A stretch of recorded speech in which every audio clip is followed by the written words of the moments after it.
Welcome to the Global War Watch Network and to this deep dive. If you picture the Arctic, maybe you see just ice and snow, right? A vast frozen wilderness. But it's actually becoming this rapidly changing frontier. Think global power, economic ambition, and some really surprising changes are happening up there. Absolutely. The scale of change is unprecedented. Yeah, like did you know it's warming literally twice as fast as the rest of the planet? That's just staggering. And it's fundamentally reshaping, well, everything in the high north. It really is the driving force behind these geopolitical shifts we're seeing. So today, we're diving deep into the complex, shifting geopolitics of the Arctic. We pulled together quite a range of sources for this. Yeah, we're looking at everything from academic papers on international relations, military analysis, right through to news reports coming out of the region itself, and even research on global shipping. It's a broad picture. Our mission, basically, is to unpack who the key players are, what's motivating them, and crucially, what all this means for global security, energy, trade. You know, the big picture. We want to get beyond the headlines, reveal those hidden connections and dynamics. Exactly. Help you become genuinely well-informed on what's becoming a really critical topic. Yeah. Okay, let's jump in. The catalyst, the absolute starting point here, has got to be climate change. No question. This incredible warming rate, twice the global average. We're seeing sea ice just disappearing, snow cover shrinking, permafrost thawing out. And more intense hydrological cycles, too. It's a complete environmental overhaul. But what's fascinating and kind of alarming is how this isn't just an ecological issue anymore, is it? Not at all. These environmental changes are directly morphing the Arctic into, well, a potential military flashpoint. Yeah. It's becoming a new focus for global powers, precisely because the environment is changing. The landscape itself is opening up new possibilities, new problems. Both, really. Strategic possibilities and challenges that were literally frozen solid before. Which brings us straight to these new routes and resources. Melting ice means new shipping lanes, right? Like the Northern Sea Route. Exactly. And it also means access to huge reserves of oil and natural gas that were previously unreachable.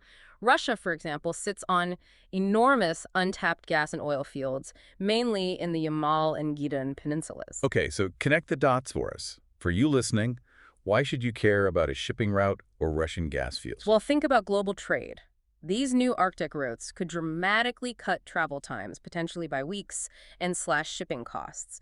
That could genuinely shift economic power balances worldwide. It's not just about the Arctic itself, then. It has global ripple effects. Precisely. And if we look at Russia's strategy here, it's not just about pulling resources out of the ground. Right, you mentioned it's tied into their national security. Deeply interwoven. It's about national security, maintaining its status as a great power, projecting influence. The Arctic is central to that vision now. Okay, so let's unpack that integration. How do the energy side and the military side work together in Russia's Arctic plan? Well, the energy part is definitely the backbone. It's built on hydrocarbons, oil and gas, and using the Northern Sea Route, the NSR, to get them out. So they're focused on expanding extraction. Very much so. And developing the NSR is key to that distribution. President Putin himself set this really ambitious target to massively increase NSR traffic. It was something like 80 million tons by 2024, up from about 30 million just a few years prior. Wow, that's a huge jump.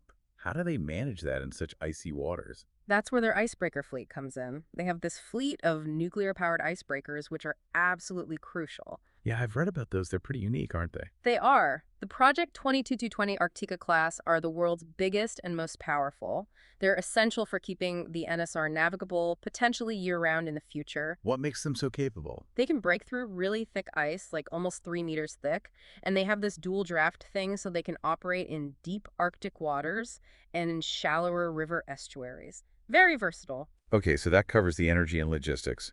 But then there's the military dimension, which you said is significant. Hugely significant. Russia is undertaking a major military buildup across its northern frontier.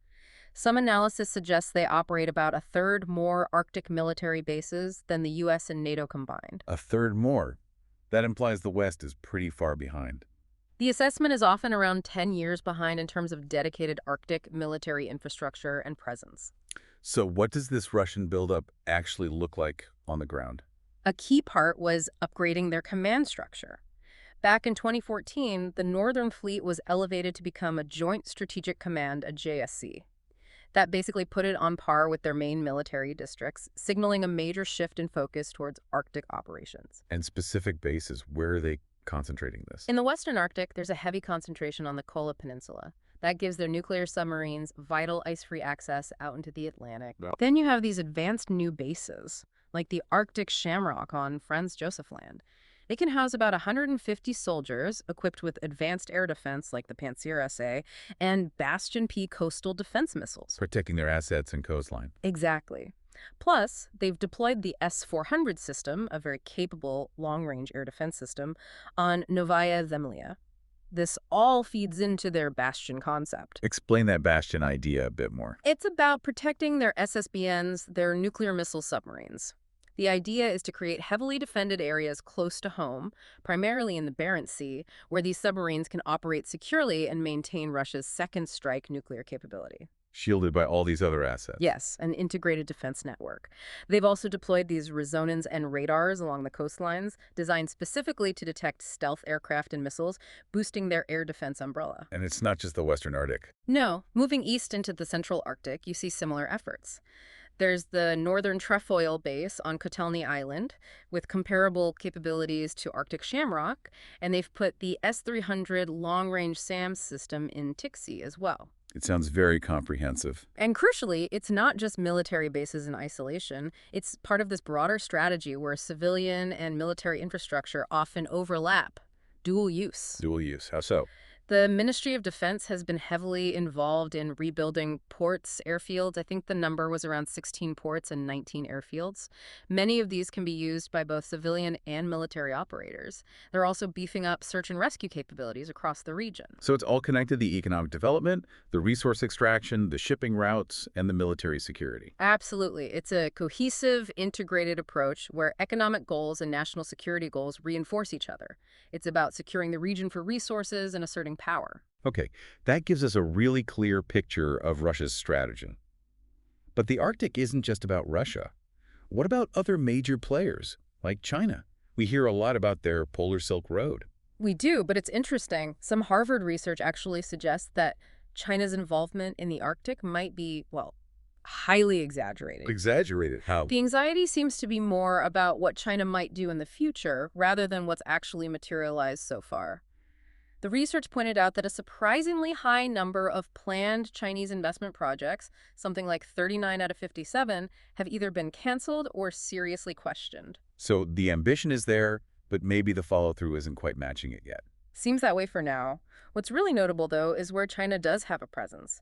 Russia is basically the only Arctic nation that has allowed China a significant foothold. Really? Only Russia? Yeah, including things like joint oversight of parts of the Northern Sea Route and even conducting joint naval and Coast Guard exercises up near Alaska. That level of cooperation is unique to Russia and China in the Arctic context. So how are the other Arctic coastal states reacting? The U.S., Canada, the Nordic countries, the Arctic Seven. They've generally been much more cautious, even resistant to Chinese investment. Why is that? A mix of reasons. Concerns about financial viability of projects, certainly, but also worries about sovereignty, national security implications, and likely some pressure from the U.S., too. Can you give an example? Sure. Canada rejecting a Chinese company's bid to take over the Hope Bay gold mine in Nunavut is a pretty clear case. Security concerns were cited. Okay, so China's role is maybe more complex and less established than headlines suggest. But what about India? They seem to be taking more interest lately. India's definitely making a strategic pivot towards the Arctic. Their motivations are interesting. Energy security is a big one. India imports a lot of Russian energy, and the Arctic holds potential for more. Makes sense. But there's also a geopolitical angle. India likely wants to ensure that critical future supply routes, like potentially the NSR, don't become dominated by any single power, especially China. Hedging their bets, perhaps? You could see it that way. They're actively promoting this Chennai-Vladivostok Eastern Maritime Corridor, which they say could cut travel time between India and Europe significantly by about 2 weeks. Via the Arctic? Connecting through the Russian Far East and potentially linking with the NSR. Plus, India already has skin in the game economically. Their state oil company, ONGC Videsh, holds a 10% stake in Russia's big Arctic LNG-2 project. LNG is liquefied natural gas, right? Correct. So they have a tangible economic interest already. So bringing it back to the Arctic Seven, the U.S., Canada, Denmark, Greenland, Iceland, Norway, Sweden, Finland, they're facing Russia's buildup, China's interest, India's emergence. What does this mean for them? It sounds like a tough spot. It really is a dilemma. On one hand, they want to uphold their values, maintain a strong stance against Russia, particularly after the full-scale invasion of Ukraine. That's led to freezing a lot of cooperation. But on the other hand, On the other hand, there's a desire to keep institutions like the Arctic Council alive. It's been the primary forum for regional governance and cooperation for decades. so how do you cooperate with Russia when you fundamentally disagree on so much, especially Ukraine? That's the crux of it. At what price does that cooperation come? There are concerns Russia has tried to essentially weaponize the council, things like holding back important climate data or threatening to bring China more formally into regional politics if others don't engage. Hmm. Some academic analysis suggests the Arctic Seven actually stand to lose more leverage and credibility by giving in to these kinds of tactics than they would by maintaining a firm line and largely freezing Moscow out while the war continues. It's a really difficult balancing act. Yeah, no easy answers there. Looking ahead then, what are the big challenges shaping the Arctic's future? You mentioned the environmental hurdles earlier. Yes, and they are significant, even for Russia with all its investment. Permafrost thaw is a huge one. It destabilizes the ground, increasing risks for all that oil and gas infrastructure they're building. Kind of ironic, the warming that opens access also threatens the projects. Exactly. Then there's sea ice variability. Even as overall ice decreases, its behavior can be unpredictable. That limits shipping windows, makes navigation hazardous, and drives up insurance costs. And sea level rise causes erosion and flood damage, threatening coastal communities and port infrastructure. So the environment itself remains a major constraint. Absolutely. And then there are Russia's own internal contradictions. What do you mean by that? Well, look at their foreign policy. Hmm. They publicly advocate for cooperation in forums like the Arctic Council, presenting the Arctic as a zone of peace. But simultaneously, their core national security doctrine identifies NATO as a primary threat, and they act accordingly. Right, the military buildup we discussed. Precisely. They push for economic development of the NSR, resource extraction, while also heavily militarizing the region, sometimes with very destabilizing systems like that Poseidon nuclear torpedo. The doomsday weapon. That's what some call it. It's designed apparently to cause radioactive tsunamis. Whether it's fully operational or practical is debated, but its development signals a certain mindset. It fuels distrust. And this dichotomy plays out elsewhere, too. Yes, you even see it in places like Svalbard, which is Norwegian territory, but allows Russian presence in Barentsburg under treaty. Russia presents its activity there as economic, mostly coal mining, but there are frequent accusations of it being a base for intelligence gathering and projecting influence right inside NATO territory. Fascinating. It makes you rethink how we label what's happening. We often hear remilitarization of the Arctic. Is that the right term? It's maybe a bit too simplistic now. Military activity in the Arctic isn't new. It was significant during the Cold War, but the focus might be shifting. How so? If you connect it to the bigger picture, the Cold War focus was perhaps more on that longitudinal axis potential transpolar nuclear missile exchanges between the U.S. and Soviet Union. Over the North Pole. Right. The current emphasis seems to be shifting more towards a latitudinal sort of east-west axis. It's much more focused on controlling, securing, and exploiting the northern sea route itself, especially as climate change accelerates access. So the Arctic is becoming strategically important in its own right, not just as a transit zone for nuclear weapons. Exactly. It's a key economic and security frontier for Russia now, intrinsically valuable to their national interests. Okay, as we wrap up this deep dive, let's try to distill the key takeaways for everyone listening. What are the absolute essential insights? I'd say, first, recognize the Arctic as a region undergoing truly profound geopolitical shifts, and climate change is the primary engine driving that. Right, the physical changes are enabling the strategic ones. Second, Russia's approach is comprehensive and deeply integrated. Its energy, its military, its infrastructure, all working together towards clear national goals. And third, Third, it's not just Russia. You have other powers like China and India increasingly involved, each with their own complex motivations, adding layers to the competition and cooperation dynamics. it's definitely not simple. It's this incredibly complex, interconnected web of environmental change, economic ambition, and security concerns. And it feels like it's only going to become more important. Absolutely. It's set to shape international relations significantly in the coming years and decades. So maybe the final thought to leave you with is this. As the ice continues to melt, what's the trajectory? Will we see genuine cooperation manage these changes in resources? Or is the high north destined to become the world's next major flashpoint?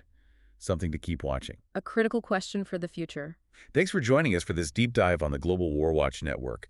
If you found this discussion insightful, please do like, share, and subscribe. Really helps us out. And we'd love to hear your thoughts. Put them in the comment section below. Absolutely. Thanks for listening.